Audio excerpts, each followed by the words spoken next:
So here we go. The live that was supposed to happen at 6 o'clock is happening now at 7:30 UK time. Sorry, not this person.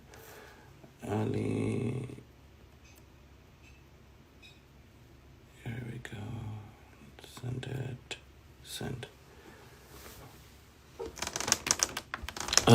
Perfect. So, Assalamu alaikum. So cool.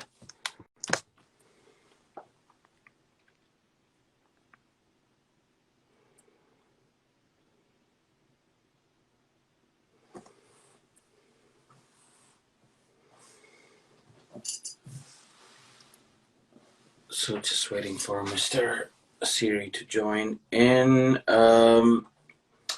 Mr. Ali, if you've got the notification, you just need to click on the thing and you will be in my live. Maybe it's the internet.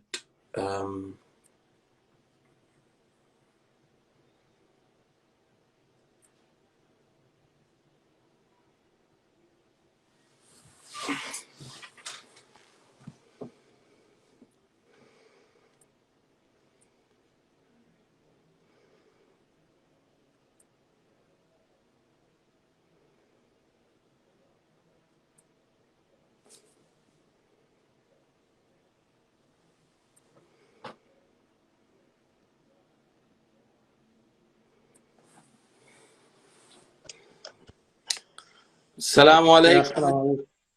Assalamu warahmatullahi wabarakatuh. How are you? Alhamdulillah. Thank you for joining in. Appreciate it. Alhamdulillah. Thank you. You were having some complications with the program, but now we're here, so it's good to have you. So we were going to discuss of how you have sort of connected 7. That's what you mentioned, right? So before we start, if you can introduce yourself as to who you are and what you can get the conversation going. Well, I thought that you have seen my LinkedIn profile. Well, I am just background as an engineer, and I had additional schooling just to enhance my knowledge, and Okay. I'm more in a consulting business, and I do this to assist organizations and companies that they are going to the drains, where we help them to lift them up and again and put them back to business. I do a lot of strategic planning and future thinking, and Okay. And this is yeah. all based in Saudi. Right? No, I don't work only in Saudi. I have worked in Italy. I have worked in Gabon in Africa, all the GCC country, USA, and many Okay. other places. So just give me Morocco. what you do and how you do it. It would be great to understand that. Well, how do I do it? Well, normally we receive I want to know about the process that is involved in the work that you're doing. Yeah, when we've been approached by any organization, regardless is a government or private institute, they're looking for some support. We do completely offline and confidential understanding the organizations, understanding their pain, their issues, what are the challenges, what are the weaknesses, what are the positive and negative issues, who are the peoples. For maybe 1 or 2 months, behind the scene, no one knows about us, and then we will appear in the pictures. This will give us a good pictures of how they behave, how they perform, if there's a weaknesses we can identify. And according to that, we will borrow. I remember one of the organizations, the second day we appears, I wrote the resignation of the CEO in my own hand, and I told them to sign it. No way. he said, oh, I said, well, I have 1, 2, 3, 4. Then he signed without saying anything and he left. Wow. Yeah. I mean, so you go in and you can topple up the organization within a day or two. No, actually, we've been, it's not a day or two. We've been actually monitoring this organization for 2 months behind the scene. Okay. And then the second day we are in officially. Okay. I wrote he resigned in my own papers. And this was in Saudi, or this was in West or This Europe? is actually a Saudi company that owned by Danish and Kuwaiti company. It's an international, and it is in the stock market and. Okay, fine. Yeah. So you mentioned that you do all these processes for the company. What is it exactly that you advise them for? See, organizations, owned by, especially companies that owned by private families. And this is the biggest business I did for a private company. They run it as just a private. They don't look into the market. Okay. They don't know there is so much of competition in the market. People really seek for and pay good CEO to come and manage their business. They think that they can do it themselves and all this. Unfortunately, they go to the drain. Okay. Or it's been misguided by the older brother or one of the family members who are actually lack of knowledge and and then they end up with a big loss, or he will drive the business to a different subject. And here we go. So it's important that they engaged different brain, different thoughts to get in. So we walk into various other matters, I guess. I mean, do you just concentrate on engineering companies or structural companies, or you concentrate on any company, like it be food, textile, oil, financial markets? No. Yeah, I go all companies. It's not just what we call engineering, because it doesn't matter. Management is management. Absolutely. It's yes, there's nothing hidden. And have you consulted organizations in the UK on management, or has it been mainly Italy and the other countries that you mentioned? No, in the UK I never done that before, but I've been asked to join some business there, but actually it was a busy time for me. But I have worked with Total, the French company. Okay. In one of the projects in Gabon in Africa. Yep. It's an interesting business. This kind of arrangement gives you a very good helicopter view how the market behave, how the international people behave as well, in terms of some people they do care about the business, some people they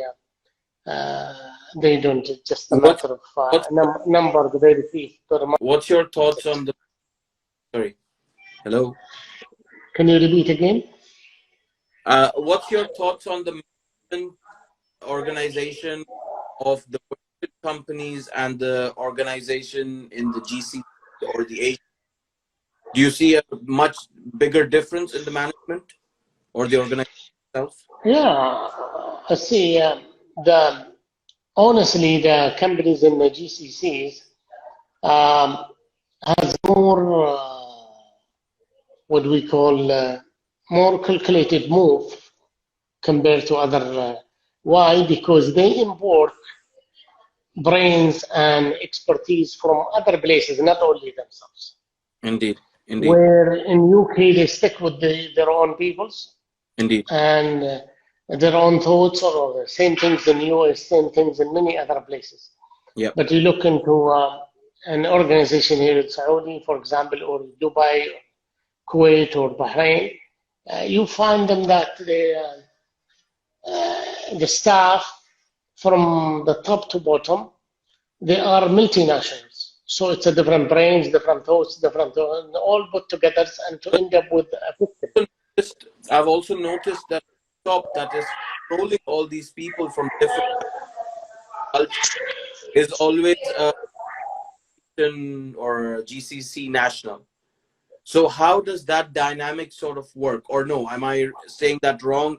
That on the top it can be anyone from the world. Yes, there are companies they have in the top different, but when you'll find most of the company in the top locals or nationals, this is as per law, and he has a number of advisors that they are working with him and guide him, and it is part of the knowledge exchange actually. And Absolutely. yeah, so you will get people involved and gets into what we call major transformations that helps the organization to achieve the goals. Sure. A lot of people think that the goals is just only financial, and in reality, it's not only the financial. So Actually, I would sustainability is a big. say it's only financial, but it's mainly financial, right? It's the Yeah, fact that if there is no finance, then any organization would collapse. that's true. But It doesn't need to be only a business. It can be a family also. If there are no yeah, that's true. That's true. But sustainability is the key factor for business. absolutely. And the part of the sustainability, what I meant with the financial or making money, some people they are so greedy they want to make the entire planet's money into that organization. No, you need sufficient money to sustain your business to grow in a professional manner. Absolutely. Absolutely. Okay, Um, not yet. sorry, go ahead. You were Go saying. ahead. So What I was, not go ahead. no, you tell me. Sorry. Apologies. What I'm saying is there are many companies they um, you see organization they are good at what they do, and then for some reasons or the other they enter in three, four different, five, six different domains, and that's actually a serious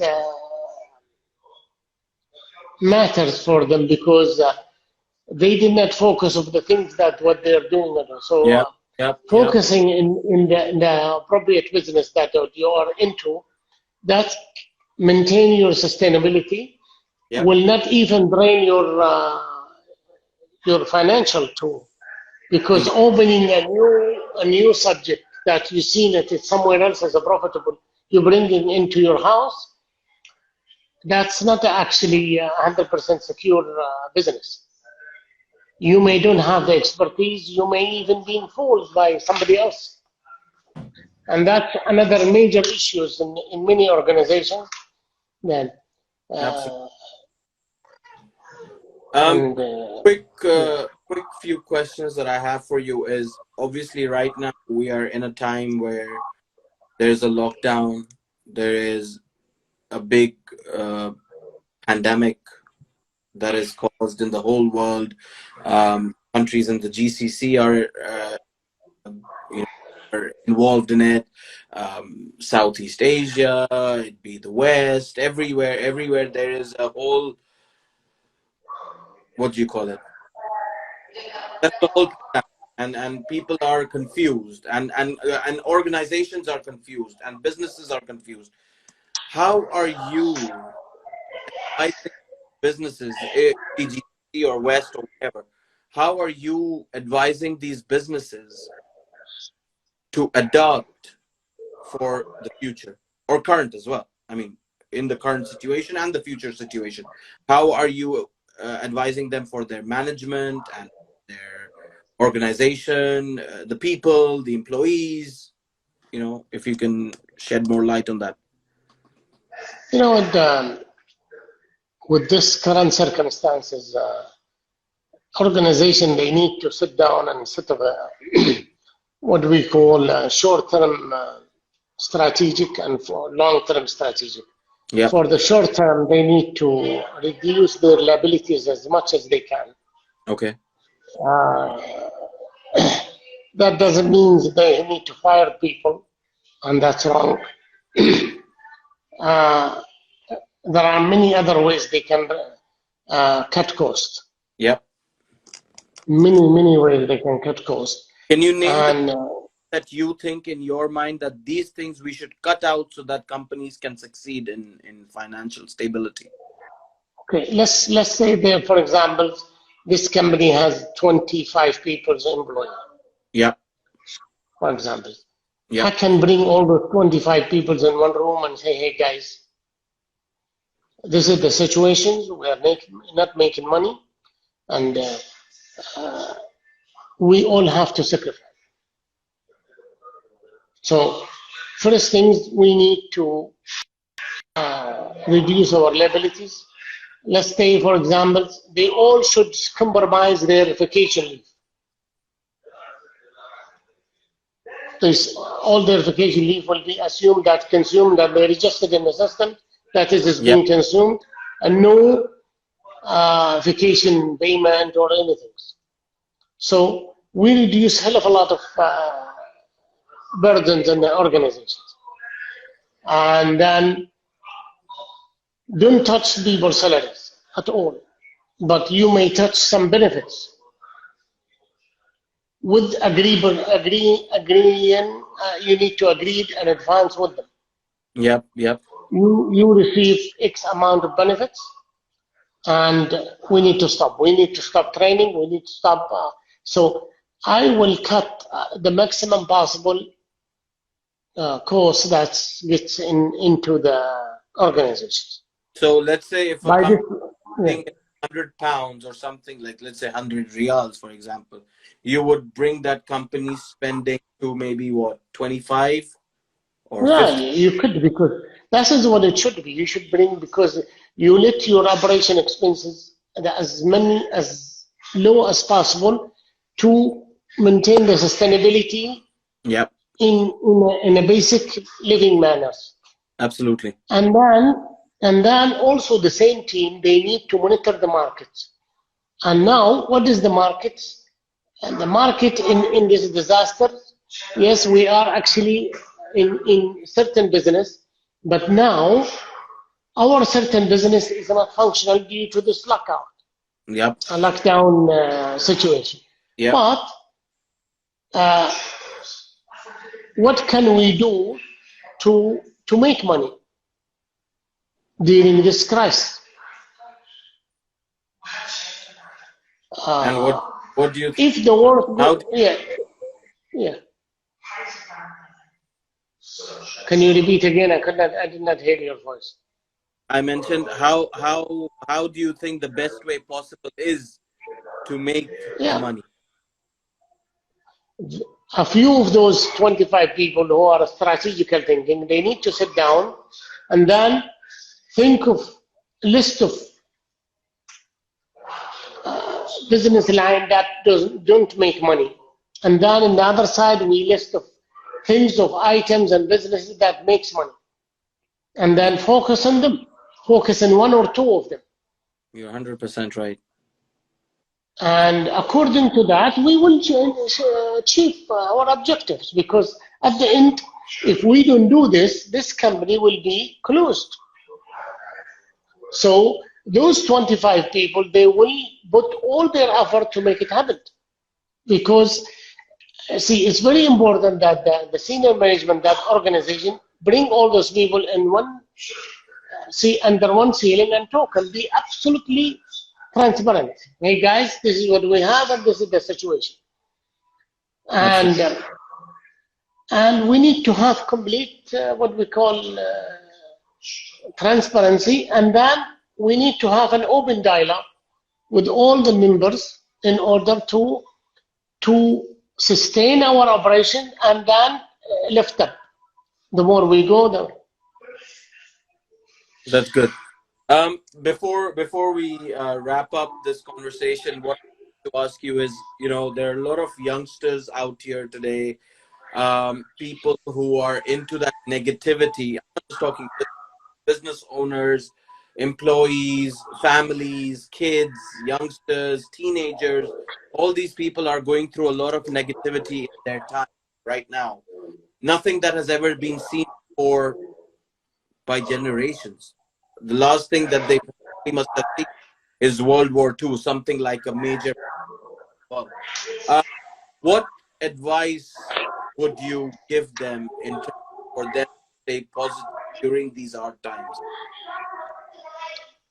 Well, normally in crisis, it's the best opportunity to make business.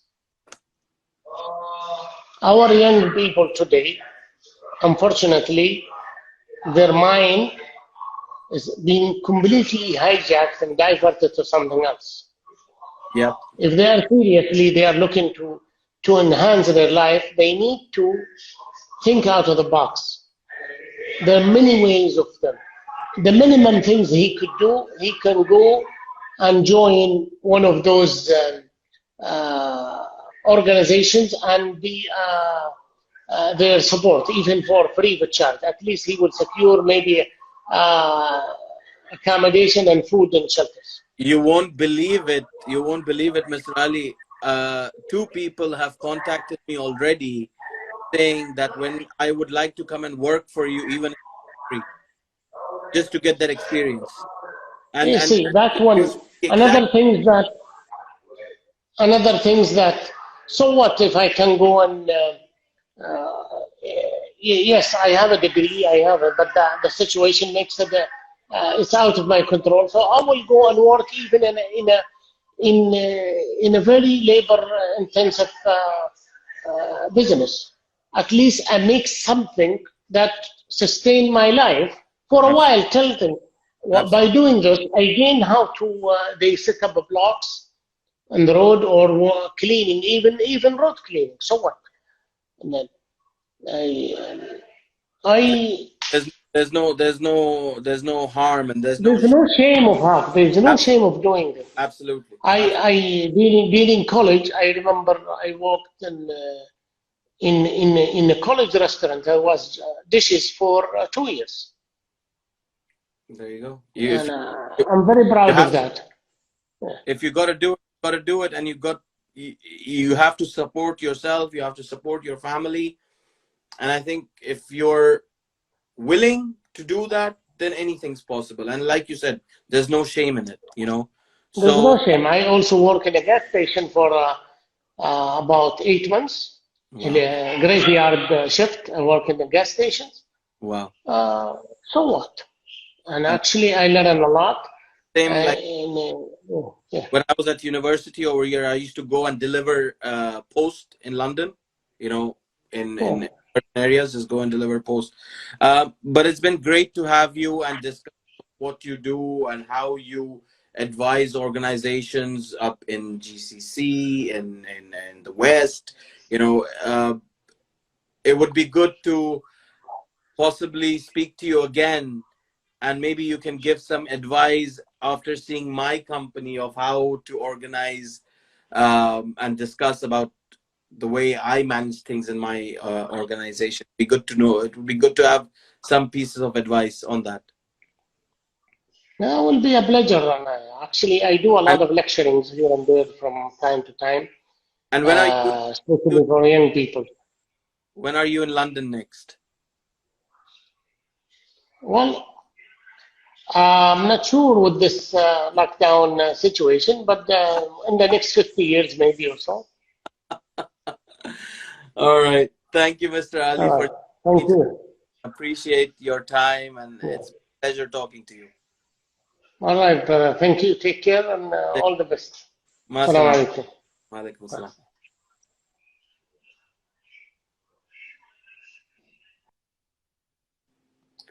Well, that was Mr. Ali Asiri, all the way from Saudi, who is a management advisor for multinational companies up in the GCC, in Europe, in the Southeast Asia, all these places where they hire his expertise to manage their businesses, their organizations. It was a good, short live session, but very powerful in terms of how one should look at life and how they should manage their business. So thank you so much to all those that tuned in.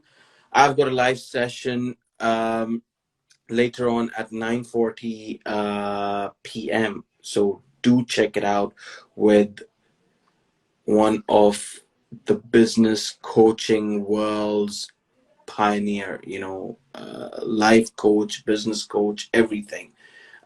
This man's given a speech in the White House, so I've already got him on my live story. Go and check him out, and do join me in at 9:40 p.m. UK time. Take care, guys. See you later. Bye-bye.